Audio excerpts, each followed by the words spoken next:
It started with a dysfunctional family. It escalated to a mass killing.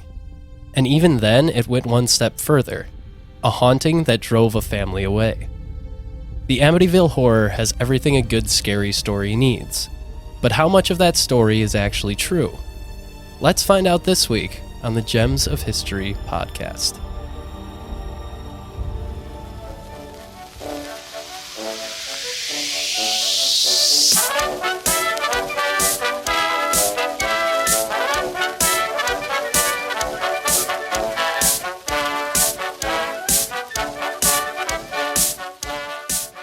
Cue dramatic music. Is this where you guys signed Lil Wayne to do a rap in between the intro and the actual Oh, the yes. podcast? Yes. Yep. It's actually on his newest album, Thought Harder, I think 7 he's on. He is releasing another one soon, so Do you think he'll include a Packer song? I hope so. I don't. But Well, wait, what would his song be now? do you think he's going to be a Jets fan now that Aaron What is like a Rodgers is gone? 58-year-old's like rap about?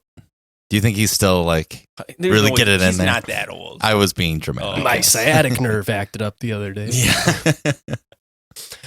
Yeah, Lil Wayne is, he's only 40. I apologize to everyone. Dude, he got into this game young.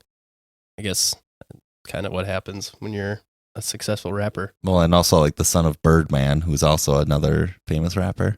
Yeah, I mean, it doesn't help when your dad just flies away, but I'm not a rapper. yeah. Speaking of rappers, welcome to the Gems of History podcast, everybody. I'm your host, Jacob Shop. With me, as always, is Evan Roosh. Hey, folks. That was the one that I think may be the biggest stretch. So you think we're going to get DMs about that one? Yeah, I think that's the one that we get. Well, who was it that just said that he's the second best white rapper? Did you see that? I don't remember who it was. MGK. I was about to say that MGK. I don't think it was popping MGK. off again. Speaking of MGK, though, Mark's here. He's been My first initial lines. There you go. I'm happy to be back. Segways, you know, they work sometimes. How are you doing, buddy? Segway, isn't that like the thing you ride? Yes. Yeah. They do work most of the time, I think. Except for the guy who invented it because he Invented it. drove it off a cliff. That's not a thing. No, that's No, it's a real life 100% fact. true. That is historical fact. Yeah, I get all my gems of history from here. Yeah. You didn't even have to take a shot for that trivia question. No, I did. Oh my! We should have prepared trivia. Yeah, that's a miss. good old The pastime. good old days. That would take like 45 minutes of the episode. Honestly, yeah, it's the first time all three of us have been on together in a while. So Yeah. welcome It has back, been a while, Mark. Thanks. Happy to be here. Yes, everyone clap wherever you are. I want you to clap. I feel like And that's pretty enough. soon me being here is going to be like, they're going to know what kind of genre of history You they're see, going to be getting. we didn't even Yeah. plan out to have you on for a spooky topic. This was just what we had in the lineup next. And we're like, well, we should have a guest on. And we're like, well, let's see what Mark's doing. And then it just kind of worked out. And it's like, you know who's the Fair biggest fan of horror movies, but also gets scared? Oh, very Every- scared. Speaking of horror movies, you see they're making another Insidious now? Yeah, and I will be there day one. I was like, Are they really? I was like, Mark is going to be so pumped. I'm so pumped. I've seen every single one, dude. Okay, I we love got to those have a night movies. where we watch those because I've only seen the first three, I They, think. in my opinion, they all hold up. People can say like they have their favorite and that's good, but I think they're all good. Is this number 5? This is, I think, Six, six. yeah. They're going for like, Maybe. The Oh, wait, I Lord gotta of the think. Rings. No, No, it's it's five. five, It yeah. is 5 because 4 was the Keys one. Yeah. Yeah. But so this it's one has 5. like a lot of the original cast members in it and stuff. I just hope too, so- Elise is back. It's the old woman. I don't know if she's gonna be in there. She but- was in the trailer, but I think it was like just Oh, flashbacks. Yeah, it could so- be. Or she's starting to ask a little too much money. She does shows up. carry- I've never seen her in another thing other than those movies. She's like, we have to make 6 of these because I need money. yeah, her contract literally says, we'll make 6 of these. This is like when they signed on for 10 Fast and Furious movies, except she did it for Insidious. Oh my What's God. so funny about those is that the first half is like really, really scary. The last half is just a superhero film where she's Oh, the yeah. superhero. I'm not even kidding. She's like punching demons left and right. But that's- and she's a feeble old woman. Yeah. But that's It's the same with amazing. like The Conjuring 2, where they like fight that devil in the bedroom Oh, and yeah. stuff like that. It's Oh, like yeah, that's yeah. pretty much a superhero movie. You're too. absolutely right. Yeah. and the I- Doom Slayer's just in the corner, like, what the hell? I have found that scary movies are really mostly only scary up until the big reveal where you see the entity. Oh yeah. And once you've gotten full blown exposure, you're like, this is pretty dumb. But that's Or what not. Insidious does well, is because they like give you few glimpses of the Bane baddie, and even when you see him in the movie, they it's still, pretty bad. it's still just like a quick little scene. Yeah. And then he What did you disappears. just call it? The big baddie? Yeah. Or I thought you said the Bane baddie at first. So like, okay, big baddie. I was like, Oh, I'm the devil. You didn't expect me. I saw Darth Maul when I watched that movie. The child living is like, this guy's pretty lame. I don't know. Elise, you seeing this? Can you imagine You being a see ghost and you get booed by the kid you're How scaring? embarrassing. Like, send me a real one. But speaking of scary movies, this is a segue that's actually going to work. We're talking about Amityville today. We're talking about the Amityville Horror, as most people know it as. Obviously, there's been a bunch of movies, and there's been a very successful book written about it. So most people in America, at least, I'm sure, know at least some sort of passing information about the Amityville Horror. 2005, I believe, was the Ryan Reynolds movie, which is what I was first familiarized to the story with. Totally forgot he was How'd you in feel that about movie. that movie? It's good. I just watched the original one for the first time. Which everyone, doing- well, actually, more so based on stuff I was reading before this, people were like, oh, that one is the one. Like, it's way more true to what the story is. Okay. The Ryan Reynolds one is more embellished. Gotcha. It's not a bad movie. I still enjoy it. It's still entertaining, but they definitely take a lot more liberties with it and make it a lot more Hollywood. Would you say it's much more paranormal? Yes. Okay. Yeah. The first one is it's really good. Actually, I really enjoyed it. Okay. It's got it's obviously from the 70s. It's from 79. So it's really, it's got that campy kind of feel to it. It's really fun. Yeah. I'll tell you what my favorite part about this whole thing was once it's going to come up, I'm sure. Okay. Sounds good. Mark wanted to go in mostly blind for this one. So we're going to be telling him a story today. In the Ryan Reynolds one, did they have the green slime? I think so. I was about to say, I remember I'm almost positive. That was my first ever scary movie. I watched it way too young. And I saw slime. I'm like, oh, it's so like slime from Nickelodeon. Yeah. Wrong. Stole my joke. Anyway, that's good. But it was interesting too reading about the different movies because the actors for the first one, like the original, didn't believe the story really. And Ryan Reynolds and his counterpart in the movie, I don't remember what actress is his wife in the movie, but they said that they believed the story. So it was interesting hearing the different perspectives the actors took going into it and stuff like that. But stories got to start somewhere, don't they? Yeah. So let's go all the way back to the beginning where Amityville originated. Well, not the town, but the story. That's going way back. Right. So in And then they came across on a boat. 1695, Yeah. the Pilgrims. Yeah.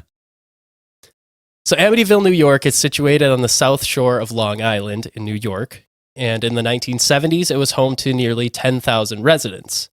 7 of those residents were the DeFeo family, made up of Ronald DeFeo Sr. and his wife Louise DeFeo, with kids Ronald Jr., Dawn, Allison, Mark with a C, and John Matthew. How do you feel about being present at these events? That's why I specified Mark with a C. Yeah. Kind of disappointed it was Mark with a K, honestly. But no, pretty fitting. Pretty fitting. For a second, you were like, wait, was that? Oh, it was a C. That's With a why C. Funny you- things are known to happen when I'm around. I guess. Yeah. That's why you're a survivor and he's not, Yeah. because you're spelled with a K. I'll take it. It's a very bad thing to say about this kid, knowing what comes soon. right. But from outward appearances, the DeFeos looked like another normal and well-to-do family in the quiet village of Amityville. Ronald Sr., who is also known as Big Ronnie, was a successful car salesman, which provided his family with a comfortable Is lifestyle. that in reference to his body size? Or He was a large man, yes. Like, think I love that. think like mob boss. That's him. like comically, like little legs, huge torso? Yes, like a Batman mob boss. Like that is Big Ronnie DeFeo. All right, I love it. They also had a dog. I didn't check the breed of the dog, but I really hope the family dog was like a small one. Because I love the dynamic of huge, like absurdly big dude and absurdly small dog. That's my favorite combo. We're basically dealing with Kingpin here. It sounds like. Yes. Like, honestly, think of Well, New York, yeah. think of in the Robert Pattinson Batman movie, the guy that plays Penguin. Yeah. That's what this guy looks like, except without like facial scars and Wow, stuff. But okay. yeah, he's a big boy. All right. But he was a successful car salesman, provided his family with a comfortable lifestyle in a 3-story lakeside property in Amityville. His wife, Louise, was a former model. Their home boasted a swimming pool and a boat dock, along with life-size portraits of the family inside the home that hung on the walls. One of their neighbors described the DeFeos as a, quote, nice, normal family, end quote. Another neighbor remembered how the family befriended her after her husband passed away. But not everything was flowers and sausages in the Amityville home behind closed doors. What if I don't like sausage? Well, if I don't like flowers. Then you're in the wrong. No. Fair enough. Well, for the sausage aspect, you're in the wrong state then. Yeah, 'Cause that's right. like kind of our thing. Oh, yeah, that's right. Yeah, assorted. For the record, I like it. I like it. Yeah, we're both holding That Mark at might be the most gunpoint. controversial thing we'll say today. Yeah. Although appearances showed that Big Ronnie could provide for his family, a lot of the family's money actually came from Louise's father. He purchased the family's home for them and gave them around $50,000 for those family portraits to be made.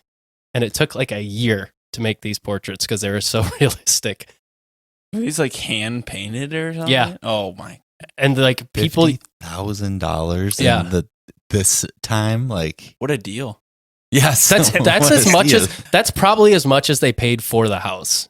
Because as Oh, That's yeah. just how it was then. coming up, we'll get a valuation on the house, but it was like pretty close to 50.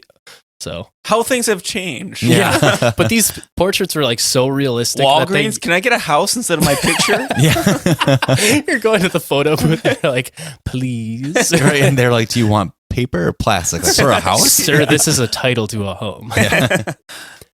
Big Ronnie's in-laws had actually disliked him at first, and they disliked him enough that they cut ties with their daughter for a time, up until the time when the couple had their first kid, Ronald Jr., who would otherwise be known as Butch.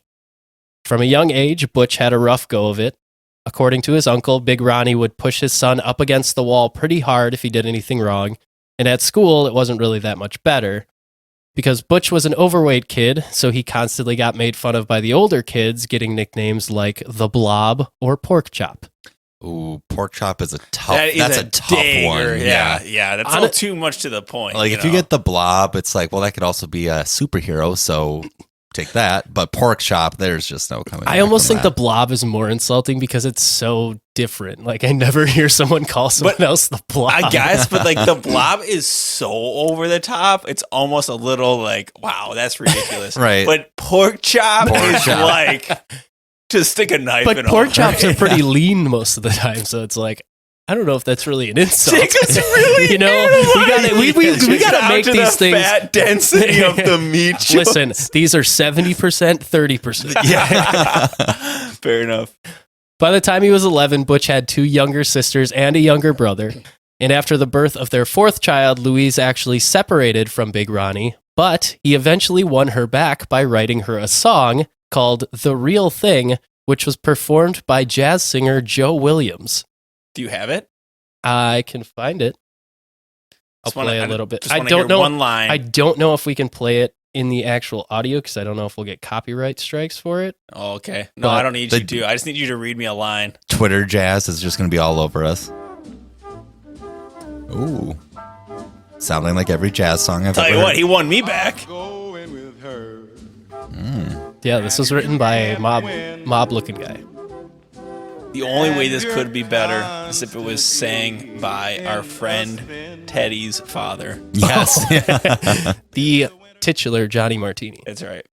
But yeah, he wrote that to win back his model wife, and she did come back, and they had their 5th child and their final child in 1965, and that is when they moved into their new home in Amityville officially. So they had been living in like an apartment before this, and then a family with 5 kids kind of needs a bigger area to work. You got to give him some props. He's just a car salesman and he's married to a model. He's pulling out He's all a the con stops. man. He's a scam artist.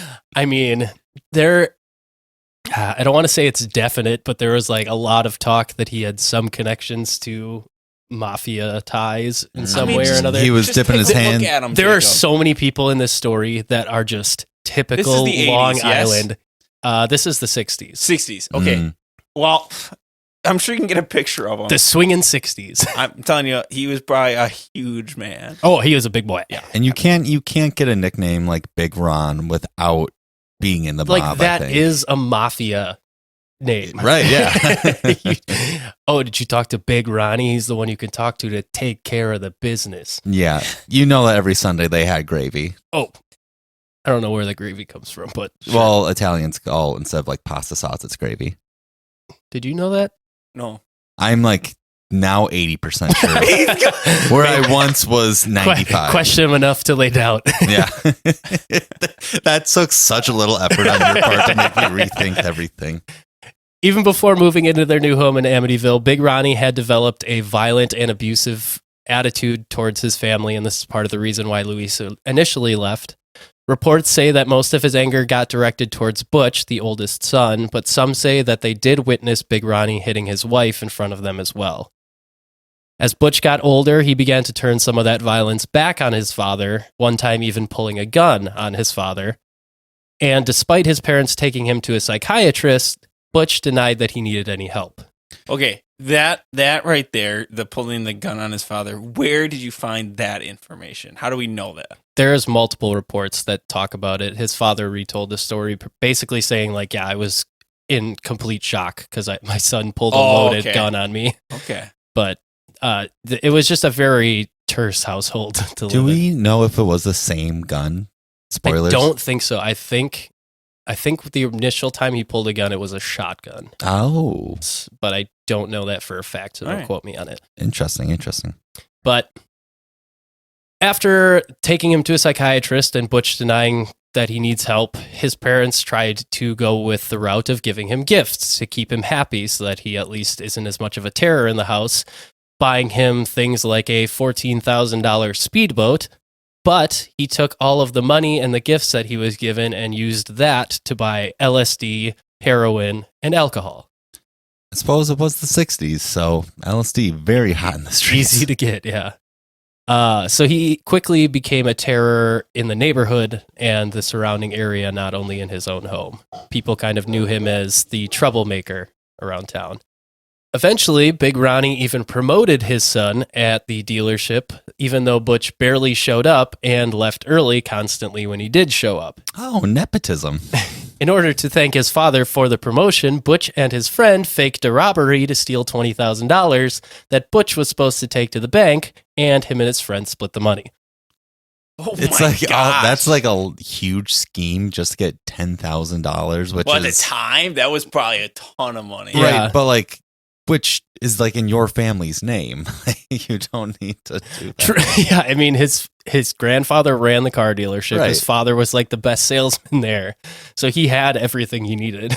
Right, like just give it a few years. You'll also have the house on the river with the boat launch and all that. Like Amityville Horror property is pretty sick. It's beautiful. Like it is pretty great.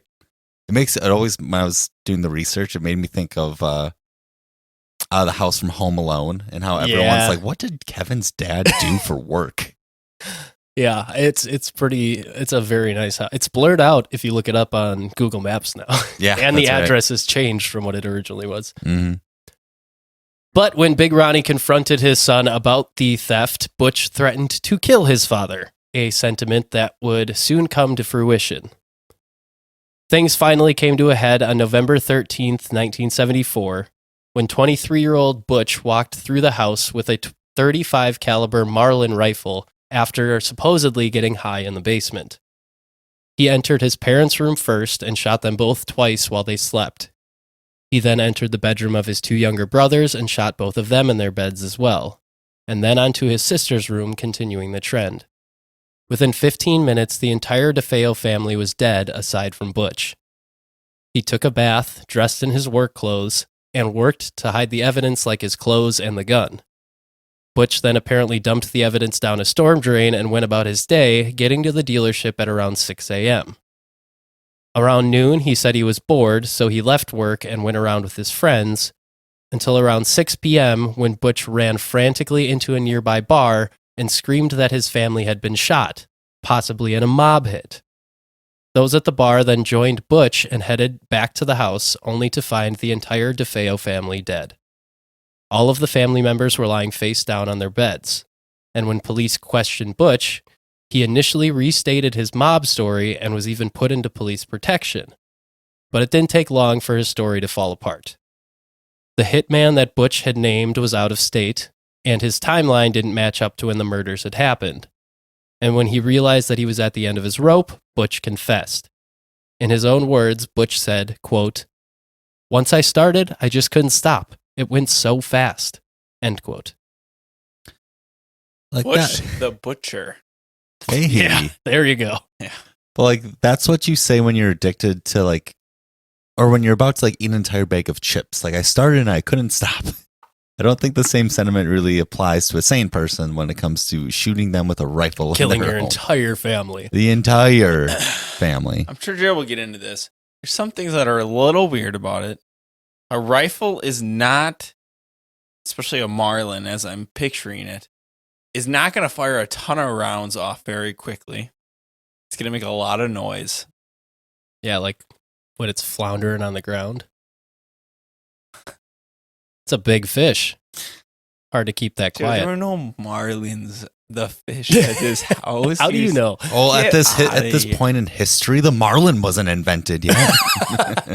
New fish just dropped. Yeah, I guess what I'm getting at is no one made any struggle in this one. It's very odd. It is. it is interesting. I'm looking at pictures of the gun. I'm pretty sure it's just like a lever. Yeah, action. it is a lever action. So like Oh, To get two shots on- a proficient shooter, Right. that lever action is insane. Like Right. they can, but I don't know. I don't know if it's just weird. It's just It weird. is. no, I agree with you. We're talking like an proficient user of a firearm. Probably Yeah. does this easily, but this man that's high on most likely LSD. Ooh, I didn't even think about the fact he's hopped up on Right. drugs. So unless he just becomes John Wayne out of Well, nowhere. and he took 9 shots. I don't know how many shots this gun holds before you have Oh, to yeah. put more in. So he might have had to Probably- reload. I don't want to. I don't want to say for sure. I don't know the model of the gun. I would say Right. 6. I would, Probably. yeah, I would assume Most 5 or likely. 6. Yeah. So he probably had to put more in at some point too.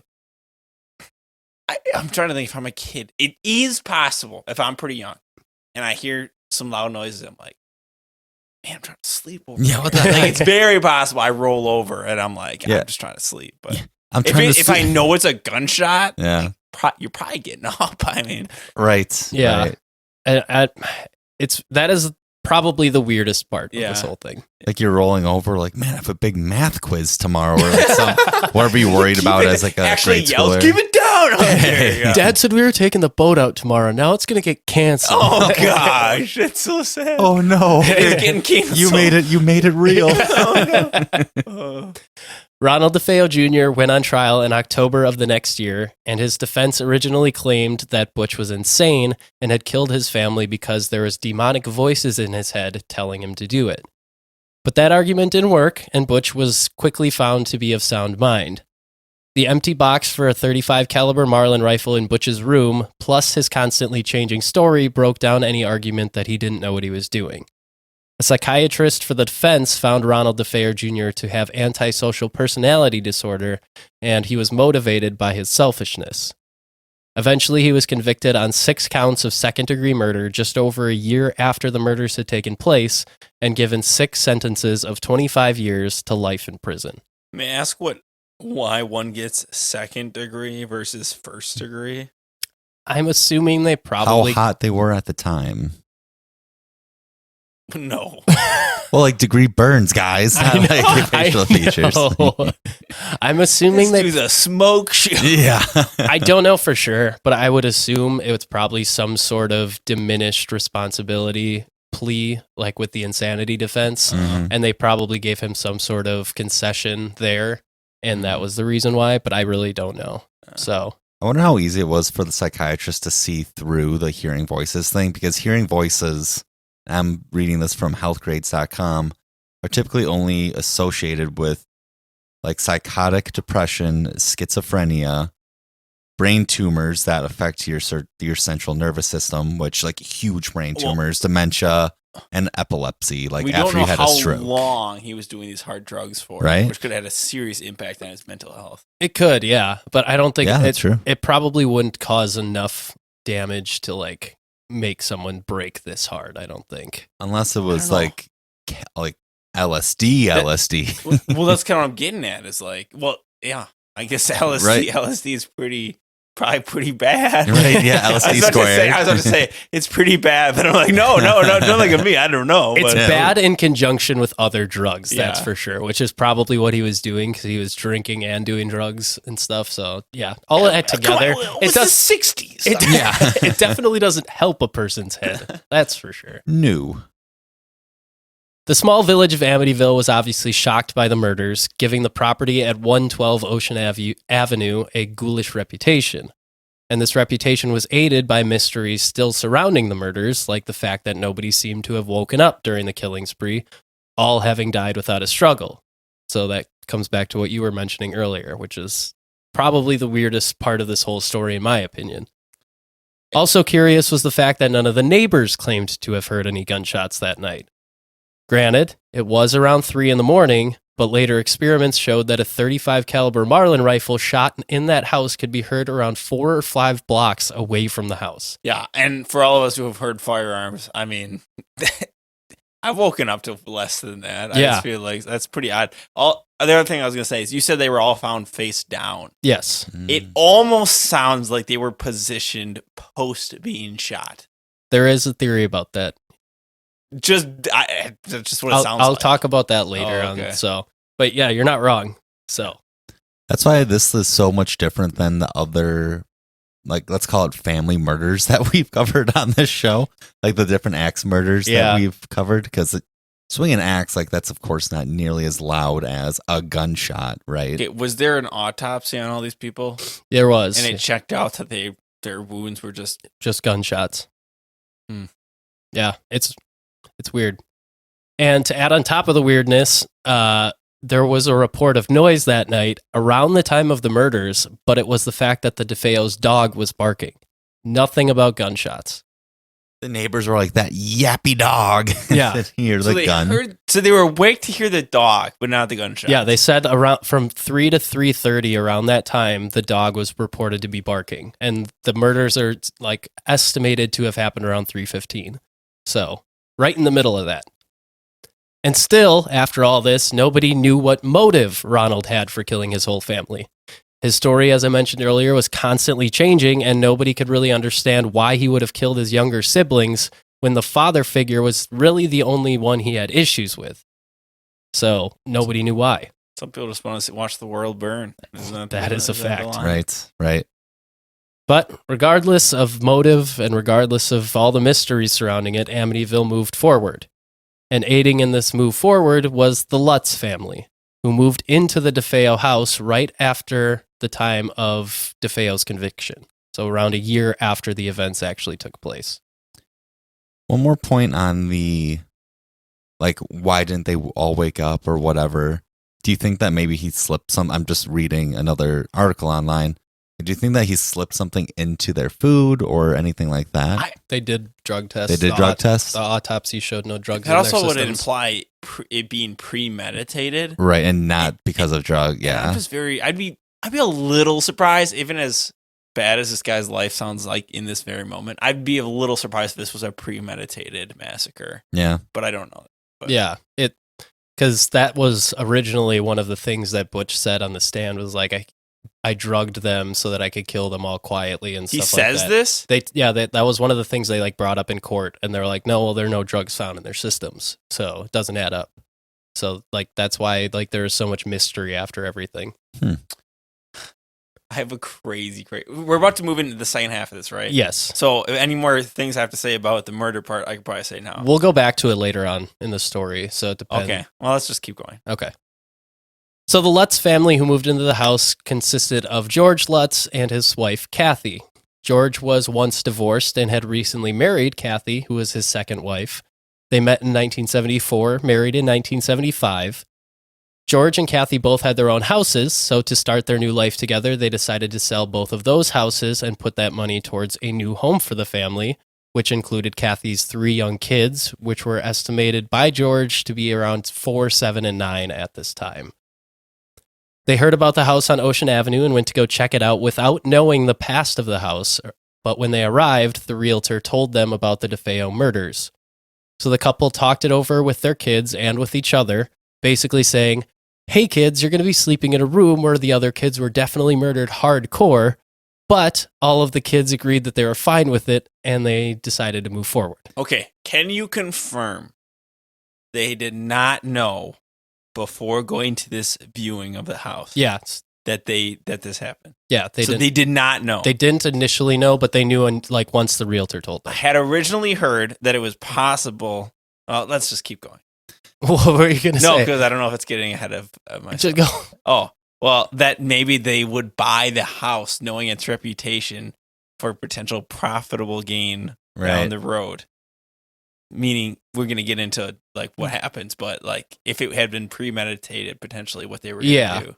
But they could only really do that if they knew the house before they went. Right. I don't think they would, personally, I don't think they would go to the viewing, find out there, and then be like, we'll take it because we can make a big, I don't think that would be the case. So they'd have to know ahead of time. And you're saying they probably didn't. And trying to like fake being like, oh, it was this house in the town that we've lived all of our lives. Yeah. Right. I mean, a lot of this is according to George. He did a coast-to-coast interview in 2002 that I listened to where he talks about the entire story. And according to him, up until he died, they said that they didn't know until they went to the viewing, and then she told them then. Okay, let's proceed assuming that's the case. But also, the fact that they had to check with the 4, 7, and 9-year-olds, like the 4-year-old, like, that might be a loose way of putting it. It probably was more like, my wife and I will think this over, even if that's what they're saying. Yeah. Like, hey, 4-year-old, are you okay with us moving? He's like, I just pooped myself, so I don't have many thoughts on this matter. Yeah. He pretty much said, like, yeah, we sat the kids down and we're like, you're going to be sleeping in rooms where kids were killed. Are you going to be okay with that? And they're just like, sure. So, what's death? Like, yeah, they honestly. don't know. So in George and Kathy's minds, it was a lakefront home, which helped them out because George had a boat that he was docking at a marina and had to pay for, so that helped them there. And it was priced way under what they thought it was valued at. In their estimate, the house was worth over $100,000, but the list price was $90,000. They offered $80,000, which was still slightly over their budget, but that offer was accepted. And in order to help fill the house, the Lutzes kept some of the DeFeo's old possessions, like dining room tables and dressers, to help mitigate costs. But they still got it for a steal. Do you think they at least like repainted? I would hope so. I gotta say this. In today's market, I would have bought the house. Oh, 100%. Yeah, if you're telling me murder house at like with all that land at 80,000, you're cutting it like 20% Dude, cost or more. It's strange, but looking up the value of this house now really put into perspective what the market is like for me. Because $80,000 in 1975 when they bought the house is like just under $500,000. It's like 430 something, I think. And the house now is valued at almost $1 million. It's not $1 million? No. I would have expected it to be just because of the name, but I guess. But that puts it into perspective. Like, you could have bought this house theoretically if the market didn't change for $400,000. Yeah. Now it's nearly $1 million. Yeah, I mean, crazy. But that was based on like 2019, I think, even. So it's probably worth over $1 million now. Oh yeah. So yeah, it's a very nice house. Yeah. At the time they moved in, George wasn't a religious person, but Kathy, his wife, was a non-practicing Catholic. And she, along with a family friend, recommended that they have the new home blessed before they moved in. So George called his friend, Father Pecoraro. According to George, Father Pecoraro was an ecclesiastical judge for the local diocese and was also a trained lawyer who read and spoke 9 different languages. And with that name, also part of the mob. Honestly. Father Pecoraro blessed the home for the family, stating that the house was fine aside from a back room on the 2nd floor that made him feel uncomfortable when he was inside of it. Pecoraro apparently claimed that he heard a voice telling him to get out and that he was slapped by an unseen force. He then told the family basically not to use that room as a bedroom, but they didn't plan on using it as a bedroom anyways and turned it into a sewing room for Kathy. And then just a funny note that George talked about in the interview that's not really relevant to the story, but I thought was funny, is that he tried to pay Father Pecoraro with a bottle of Canadian Club whiskey, but Father Pecoraro refused. That has some family interest there. Yeah. I got some family stories about Canadian Club. But reference that actually is one of my favorite parts about this whole thing is the interview of that priest. I watched the YouTube interview or whatever of that priest or whatever. Sure. Not even that. I don't know if it comes up. The boils Yeah, on He his got- hands. on his hands. Yeah. Again, he even said like the doctor told him it was probably stress related. I don't know. Yeah. But it was just weird. Like that was like a 2.5 minute interview, and he just has all this stuff to say about it. And I just kind of think like, why would he lie about this? Right. Unless they paid him Right. to say that stuff. I don't know how much. Yeah, Right. You have to grease a lot of palms. yeah, with, I feel like that must have been a boil hefty juice. paycheck. Because And I mean, he- like $10. Yeah. It does go to Yeah, say okay, you know. It does go to say that Father Pecoraro was a very good friend of George's. Like they were pretty close. They talked every week and stuff. Okay. So I mean, maybe there's some incentive for him to embellish a little bit. Just Maybe, but- but that's a lot of. He would have been asked more than once, I'm sure, down Oh, the yeah. road. And like, let's just say 20 years later, there's no way he's still not like, Right. yeah. Right. Sticking to a story for that long. especially, Yeah. especially if he's that high up in the Catholic Church, like even just the local Catholic Church. Sure. So after this, the Lutzes claimed that the weird activity started almost immediately around the house for them. According to George, things started slowly and then gained steam. And in his words, it was like a snowball getting bigger as it rolled down a hill. Just like his relationship. Oh. Got him. Wait, what? From here on in the story, all of this is alleged. Some of what he said before was, but most of that was to do with the DeFeos, and that's all court documents and stuff. So from here on, almost all of this is going to be alleged, mostly from George's story. So to save myself from constantly having to say allegedly, I'm just going to put it all out there right now that this is a catch-all for this. The day that the family moved in, according to George, the dog tried to quote-unquote hang itself on the fence because it jumped over and was hanging from its tie out on the other side. Wait, can you say it one more time? Oh. So according Oh. to George, the dog jumped over the fence in the yard and was hanging from its leash or its tie out or whatever it had on the top of the fence. Wow. Okay. Or it could have saw a rabbit, but okay. It's the first day in a new yard. Yeah. Very odd. I think that that's probably attributable to just a dog being curious and making a mistake, but so you're saying, wait, was it Conjuring? You're saying Conjuring stole that? yes. Oh, yeah. As the days progressed, the family started to notice little things happening every day. One constant thing was that the house was always cold, no matter how much wood they stacked into the fire. Additionally, large amounts of flies would be inside the house, even during winter when it was too cold for them to keep multiplying. Different noises could be heard around the house, like George waking up to what sounded like an orchestra section warming up downstairs. The old-style keyholes on the doors would drip with a black epoxy-like substance. Some mornings, the family would wake up to find a gelatin-like substance in spots on the floor that would lead from room to room.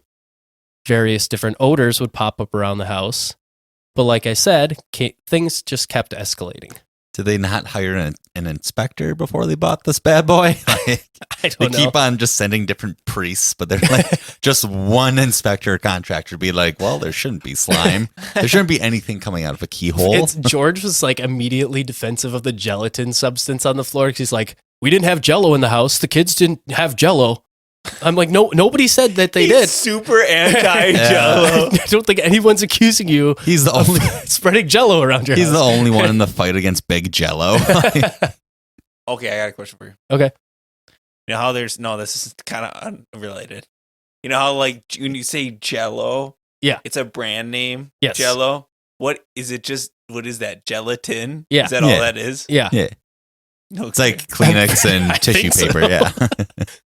I don't know how I'm just branding saying, came there's about. no way he's in the 70s being like, I don't have any damn Jello in here. There's no Damn way. kids. Oh my gosh. I gotta see when Jello dates back to, but okay. One day, George and Kathy found their daughter Missy seemingly talking to herself. When asked about it, Missy said that she was talking to someone known as Judy.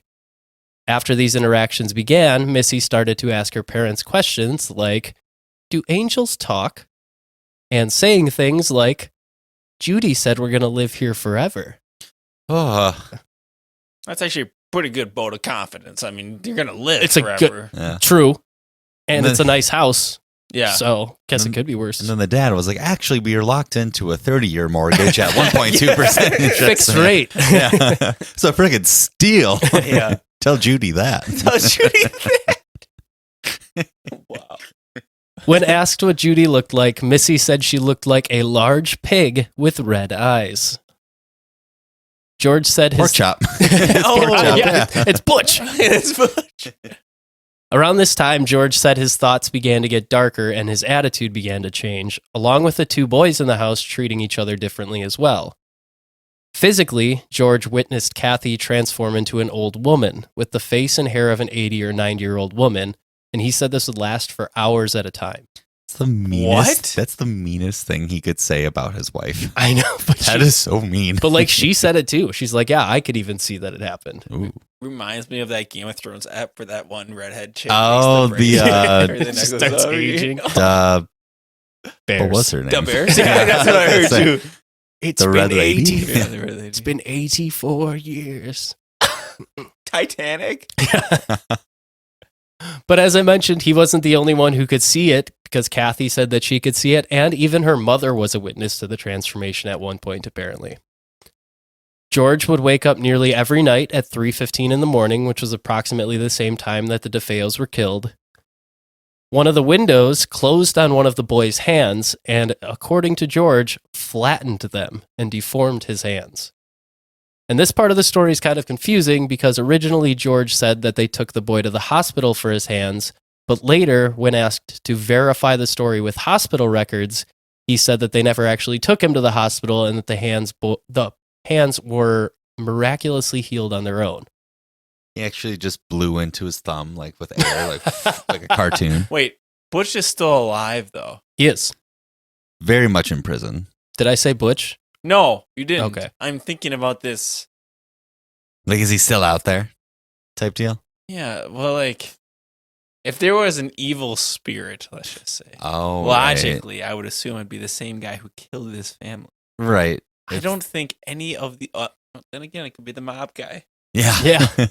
All right. Mr. Piggy, apparently, Or it could Lucy. just be that negative energy Oh, from yeah. the murder just Sure. like manifested it. Yeah. So Very funny that vibes are the key thing about whether there's going to be a demon or not in your Yeah. house. Yeah. Like, if there's bad juju in here, bad vibes. so you got to constantly set the vibe. Yeah.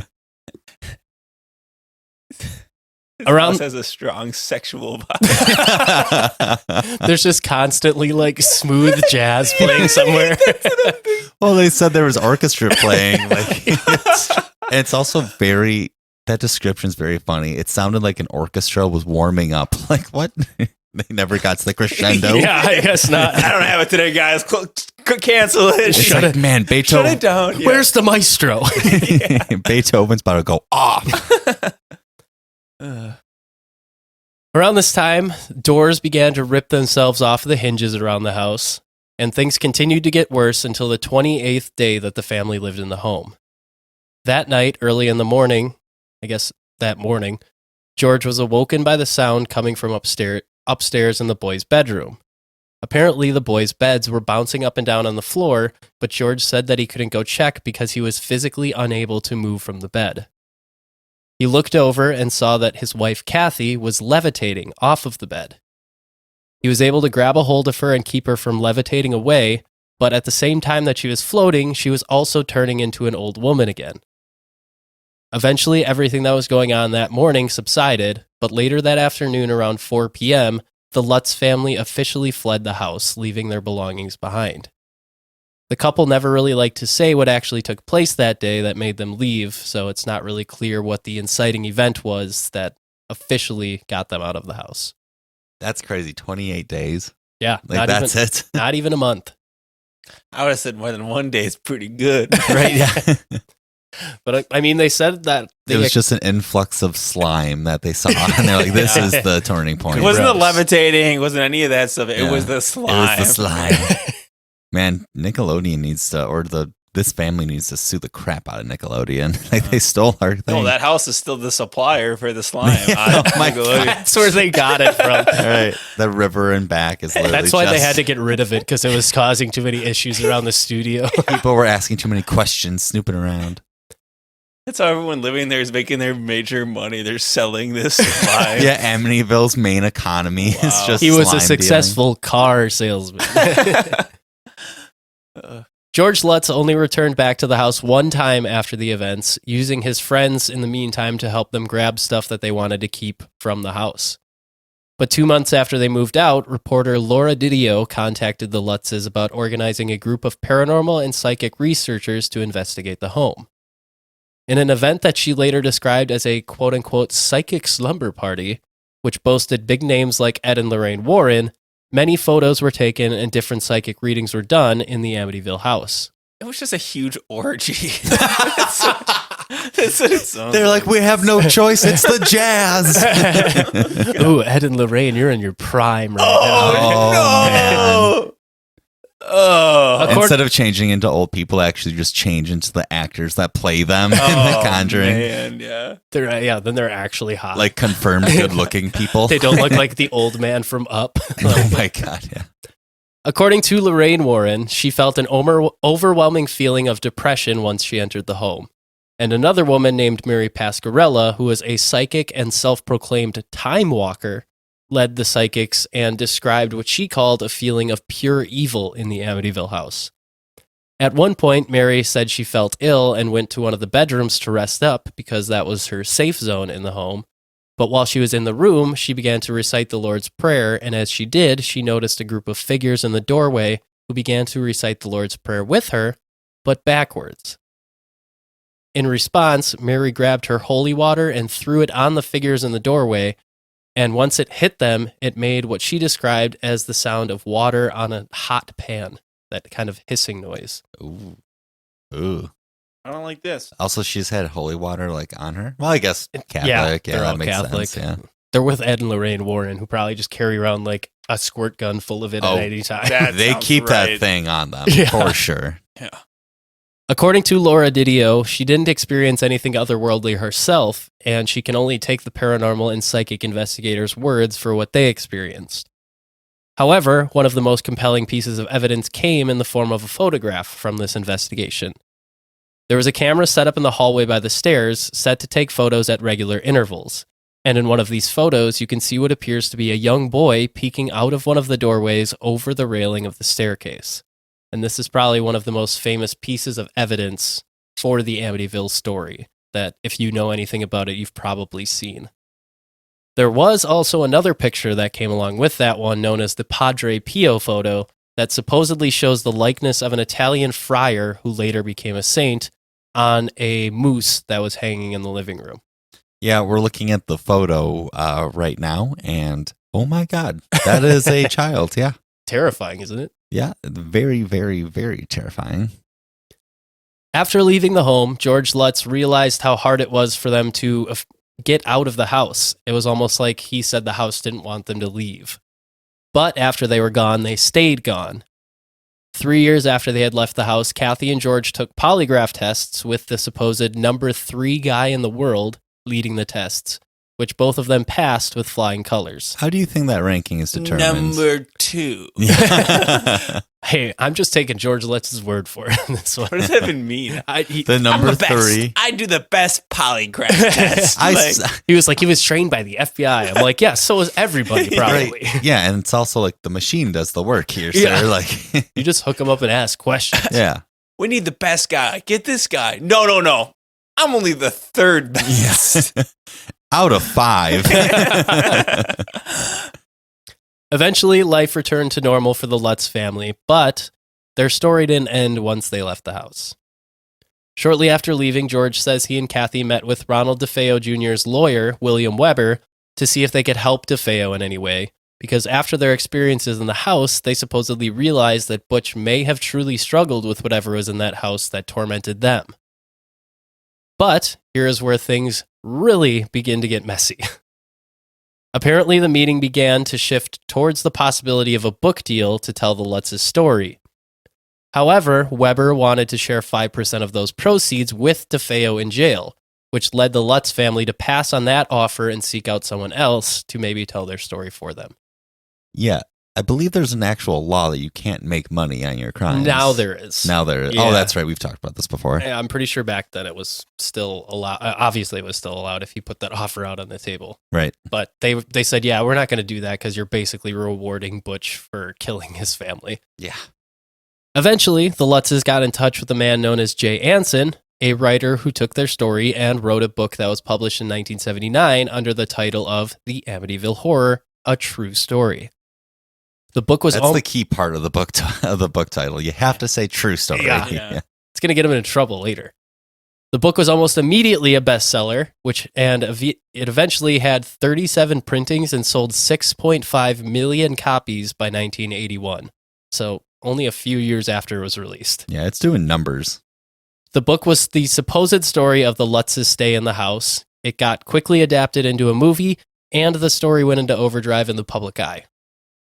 This seemed to be good news for the Lutzes, but apparently they had never signed a deal with Jay Anson and didn't see most of the money that he was absolutely hauling in once the book took off. According to George in his Coast to Coast AM interview in 2002, him and Kathy probably made around $300,000 from everything, whereas Jay Anson and the movie director who made the original movie were making millions of dollars. Wow.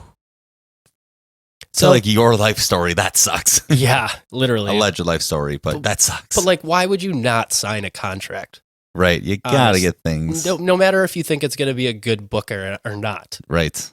You want to get money. But Yeah. I guess, One of the worst deals in history. Come on. honestly.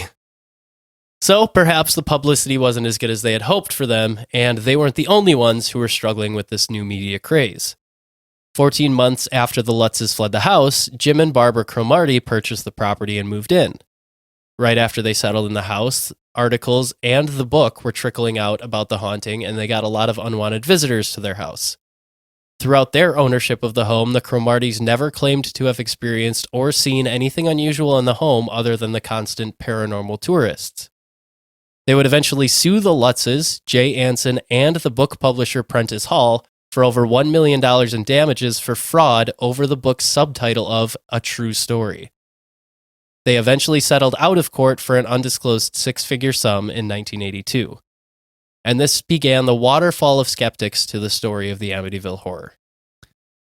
God, that would suck if you just bought a place and like they probably haven't read the book, I would assume. No. And then people just keep on showing up to your house like, can we come take a tour? It's like, it's for what? Yeah. For what? Because they moved in beginning of 1978, I believe this would be, or 77. Mm-hmm. And the book came out like, I said 79, but I think it was actually 77 or 78. But either way, when you're buying a house, you're like, there's no way it could be that Amityville house. And oh, lo and behold. But they didn't even know the story at that time. Right. So, yeah, it was the book was published in 77. So they lived in the house for about 6 months before the book came out. And then people just started flooding to their house. God, that sucks. I was about to complain and say, like, they sued just for the money, which maybe they still did. But at least the fact that they were in there before the book came out gives a lot more credence to like, why for they were sure. like, F this. Yeah. You know, like, Well, because they constantly had people harassing them at like all hours of the day outside their house. Right. So, Oh, right. I'm sure it ranged from reporters to just, quite frankly, probably crazy people as well. Well, the neighbors said that there was groups of like 40 to 50 people outside holding hands and doing like, I don't know if it was like prayers or what they were doing, but yeah, it was like an entire circus. did anyone interview Butch in prison Yes. after the fact? Like later on? In 1994, I believe he did a prison interview. Oh. Why? I'm just curious what came out of that, if anything. Oh, I'll talk about it in a little bit here. Okay. So people began to, after the Cromarties had left and people began to go, this was kind of during the paranormal investigator phase of it where they were investigating the house. They found some faulty floorboards they caused one of the windows in the rooms that was improperly balanced. If you stepped on a certain floorboard, it would cause the window to open and close on its own. Which is What? It's insane. What It's kind like of a architecture? It's like a Scooby-Doo. I know. That is hidden- straight out of Scooby-Doo. Yeah. But like this is the first of like evidences to kind of retort the story of haunted house. In addition to that, drawings of the supposed demon pig with red eyes were later to be found that there were drawings of the neighbor's cat, just drawn by a 4-year-old girl. And That one's really funny. Yeah. That is. And then bigger players in the story started talking. William Weber, the attorney for Butch DeFeo, who had met with the Lutzes, came out and stated that the meeting went a little differently than George and Kathy were saying it did. He did meet them and discuss a book deal, however, it was much more relaxed, and the three shared at least 4 bottles of wine. And throughout the night, Weber showed the Lutzes some of the photos from the DeFeo case. Weber suggested taking the story of the DeFeo murders and coupling it with the Lutzes story and making it into a sensational horror story to sell to the media.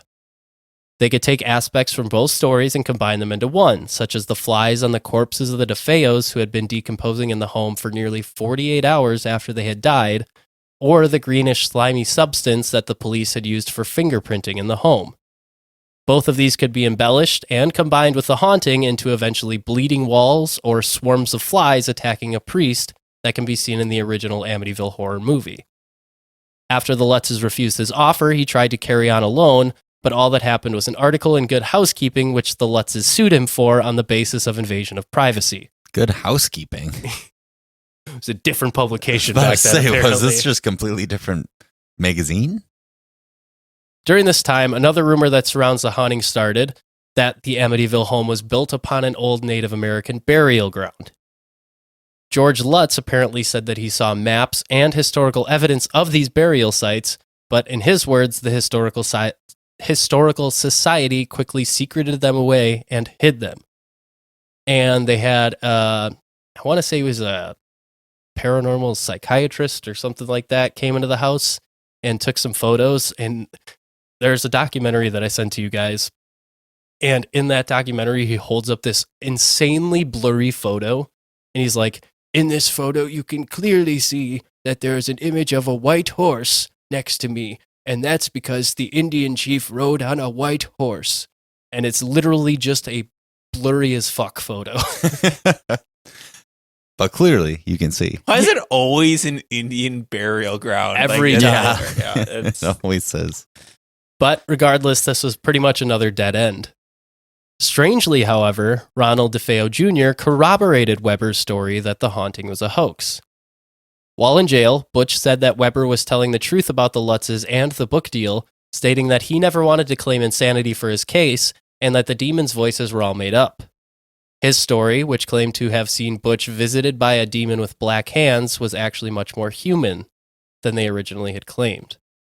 The female in his drug-addled memory was actually his sister Dawn, wearing gloves. She supposedly had the rifle and actually committed a majority of the murders. Then, either out of disgust for what his sister had done or out of anger, Butch killed Dawn after her killing spree. According to this 2005 documentary, a criminologist told a judge that the bodies had been moved and that they weren't all killed where they were found, and that there may have been multiple weapons used. Years after the killings, a journalist named Rick Moran was contacted by a drug enforcement agent who had the DeFeo home under surveillance around this time. This agent said that he saw Dawn leave the house the night of the murders wearing a jacket and gloves, carrying the rifle. She drove towards a dock out near a point and disposed of the rifle there, which is where the rifle was later found by police. Dawn DeFeo's night clothes did show unburnt powder on them, which lends towards the idea that it wasn't just Butch who had committed the crime. Reports say that Dawn and Butch had a very special bond among the DeFeo family. And after the murders, Butch's grandfather was supposed to have taken Butch aside as he was taken away and told him that he was to take all of the blame for the killings and leave his sister out of it in order to prevent any more shame from falling upon the DeFeo family name. Butch also claimed later that he had drugged the rest of the family and that's why they didn't wake up, but according to autopsy reports, there were no drugs found in any of their systems. So, the story changed. That's where it gets really conspiracy-ish. Yes. So there's all these reports of people saying that they had a special bond, whether that, like, some say they had a sexual relationship, like an incestuous relationship between them. But Or drugs or murder. So Yeah. it's possible he only killed the murderer and not everyone else. yes, because Possible. later when he would recount the story, he's like, yeah, I did the murder, not the murders. So he's basically saying I killed Dawn, but not the rest of them. Why wouldn't he just say that? That'd be a tough thing for him to prove, I think. I Yeah. think no matter what, he's going to get blamed for it. Yeah, but you could at least it's hard to explain, but like if something's true, you can sometimes like it's hard to explain, but you can like exhibit it in Right. your when you're just telling of it sounds more genuine or not. Mhm. Right. But this is also coming from a man who's changing his story every time he tells it, pretty much. Yeah, Right. that is the worst. So he pretty much condemned himself from the beginning. Yeah. But, I mean, the story about one of the reporters getting contacted by the drug enforcement agent and seeing it, that's pretty much the only proof we have of Dawn actually being involved, Mhm. other than the unburnt powder, which could mean that she was using a rifle or something. But it's an interesting twist in the story. It's a long Yeah. time, too, to supposedly remember seeing someone. Exactly. So now we basically have one source of information saying the story is true. The Lutzes. They both stuck to their story with small changes throughout their lives until Kathy passed away in 2004 and George shortly after in 2006. Towards the end of his life, George did admit that some of the details of his story were embellished, which led more and more people to believe that the story was a full hoax. Later, others who had lived in the house came out as well, Kathy's 2 sons. Both of the boys told a similar story, that the house was indeed haunted and it was evil. However, the DeFeo murders had nothing to do with it. Instead, the haunting was brought on by George Lutz himself due to his dabblings with the occult and his overbearing and domineering attitude as a stepfather. And this, perhaps, could go a ways to explain why there was no other activity in the house after the Lutzes left, if all of it was actually based around George Lutz himself and not the house. Mm. So don't dabble in the occult. No Ouija boards. No Ouija boards, no. As for the photo of the young boy that was taken during the investigation months after the Lutzes fled the house, it's highly debated. According to a video by the YouTube channel Center for Inquiry, who did an examination of the photo, it is likely that the figure in the photo is a man who worked with Ed and Lorraine Warren named Paul Bartz. The figure in the photo is wearing a plaid shirt, which Bartz was also seen wearing in earlier pictures from the investigation. The colors are different in the photos, however, that is likely due to the fact that the different cameras were using different types of film when the different photos of Bartz were taken. In the staircase shot, the camera was using infrared film, which distorts colors and could be responsible for why his eyes are seen to be glowing white in the photo as well. In a 2008 email response from Mr. Bartz as to whether he was the figure in the photo, he stated that the figure does resemble him and that he also believes that Ed and Lorraine Warren were telling the truth when they said that it was a ghost. So in order to keep the legend alive, he declined to say anything else, basically saying, it's likely that it could be me, but I'm not going to say it is me because I don't want to ruin the story. Mm-hmm. At the end of the day, the veracity of the Amityville Horror lies on how trustworthy you think the Lutz family is. Since they moved out, no residents have reported any activity in the home, but the Lutzes stuck to their guns and said until their deaths that they know something unexplainable happened to them in that home, and whether people believe them was each individual's own decision. So, read the book, watch the documentaries, examine both sides for yourself. Because as Scottish philosopher David Hume once said, quote, "A wise man, therefore, proportions his belief to the evidence." End quote. So, it's up to you guys. Particularly Mark, it is up to you. Decide True. right now. I'm all in. It was all true. Yep. It's true. I saw the whole thing. Yeah. Obviously, there's a little bit of mix where a lot of it was probably embellished, like you said, but I like to decide on thinking maybe some of it was true. Maybe there was a little haunting going on. Just Yeah. a little spook here or there, and it turned into something bigger. But To a bigger spook. yeah, it Snowballed turned into a the biggest spook. Biggest spook of all. Yeah. I always do like to believe some of these stories. I think this one, there's a lot of, I guess, pure evidence of people being like, well, actually, we're coming out and saying that didn't happen. Yeah. You know, so that kind of takes away a little bit of the fun. But a lot of evil did happen there. Either way, yeah. Too bad, because I could have gotten rid of it just by being like, not there, not there, not there. Yeah, or just beat up the demons like they do in Insidious. Exactly. Yeah, it's bad. quick. It's not that hard. easy. Just don't play any clapping games around. Yeah. the Oh, house. yeah. Why- with a candle? Come on. Get something better. Do a little seance in there. Yeah, I mean, most people now will say that the story's a hoax. I would say probably a vast majority believe that the Amityville Horror didn't happen. But I do think there is something to be said by the fact that George and Kathy both stuck to their guns their entire lives, and the fact that like they never went back to the house to get their stuff. Really, they got some of it, but like they didn't make all that much money off of this. Most of that probably went towards recuperating the stuff that they lost, and the fact that they had to pay off the house still. Right, yeah. Like, I'm definitely not going to say like financially they certainly weren't victims. It sounds like even though they didn't get that exact deal they should have, they still made out on this whole thing. If you just think about somebody who went through something really traumatizing, or like if it were me who saw some really crazy stuff, and then everyone's just like, oh no, man, it's fake, like it didn't happen or whatever. I'm just thinking like, you just want someone to believe you. Yeah. So I'm going to die right here and say, I believe it. I think it might have happened because you got to have at least one person who's like, yeah, maybe. 100%. Yeah. I did go into this thinking that it was a hoax from the beginning, so I was biased, but I do think now that I probably have more belief that it could have happened than I did before researching it. But I also think that there are elements, I think that George and Kathy believed that something happened to them. I think they believed what they were saying.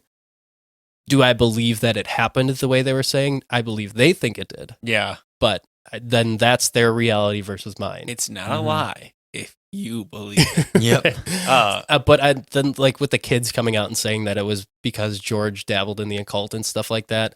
If he was like a borderline abusive stepfather to them as kids, I could see that being them trying to process the trauma from that in a certain way. Yeah, If why that is this part's man true. evil? Yeah, if that part's true and he was dabbling in that, then I'm all the way in. Then I think some of that might actually happen to them. Of course, not every last thing that's reported about the paranormal stuff that happened, but some of it definitely maybe. Sure. I also think when you get told, and you didn't expect it, that a mass murder happened in your home that you just bought or like that you're just about to buy or whatever, don't you feel like there's a sense of like you're starting to look for or listen for things that aren't even maybe there? Yeah, Yeah. It's like you have a psychologically, heightened for sense of sure. like maybe this place is weird. I don't know. It gives you a little bit of a confirmation bias because you're Mhm. trying to find things that would echo what happened. Sure. So I'm wondering too.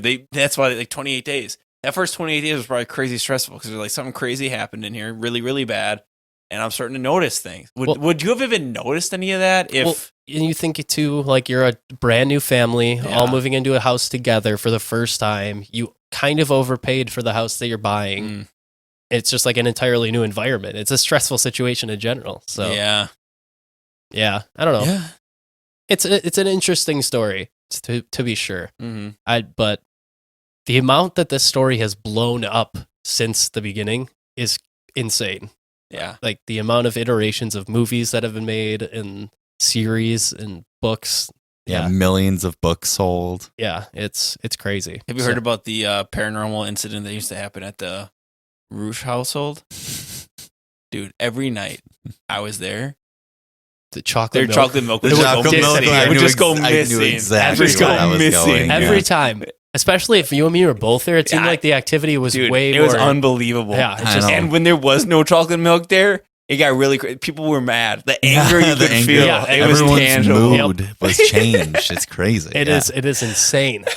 So Yeah. I don't want to say I can relate to them, but Ah. But there was a I time. know what they were going through. I've seen some things, man. Yeah, some stuff. Yeah.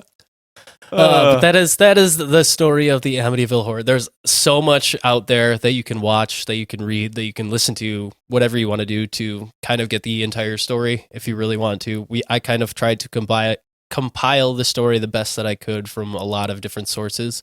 So there's obviously stuff you can go do on your own if you want to research further and get your own opinion, as I mentioned. So And if you want to continue that conversation about the Amityville Horror, you can do that on our social medias. You can find us on Twitter at gems_history. You can find Jacob at Jacob from Wisco and myself at whatevskis. You can also find us on Instagram, Facebook, TikTok, Patreon, and YouTube at Gems of History Podcast. Mark, do you have anything you want to plug? that I really like this podcast. Yay. And really well done, Jacob. That was a great breakdown. Thanks, buddy. So, I mean, that research takes a lot of work. Both of you guys put the work in. That was so fun. Glad to have you back for an episode. Yeah, that was a blast. The gang's all back together. Yeah, Wow. yeah.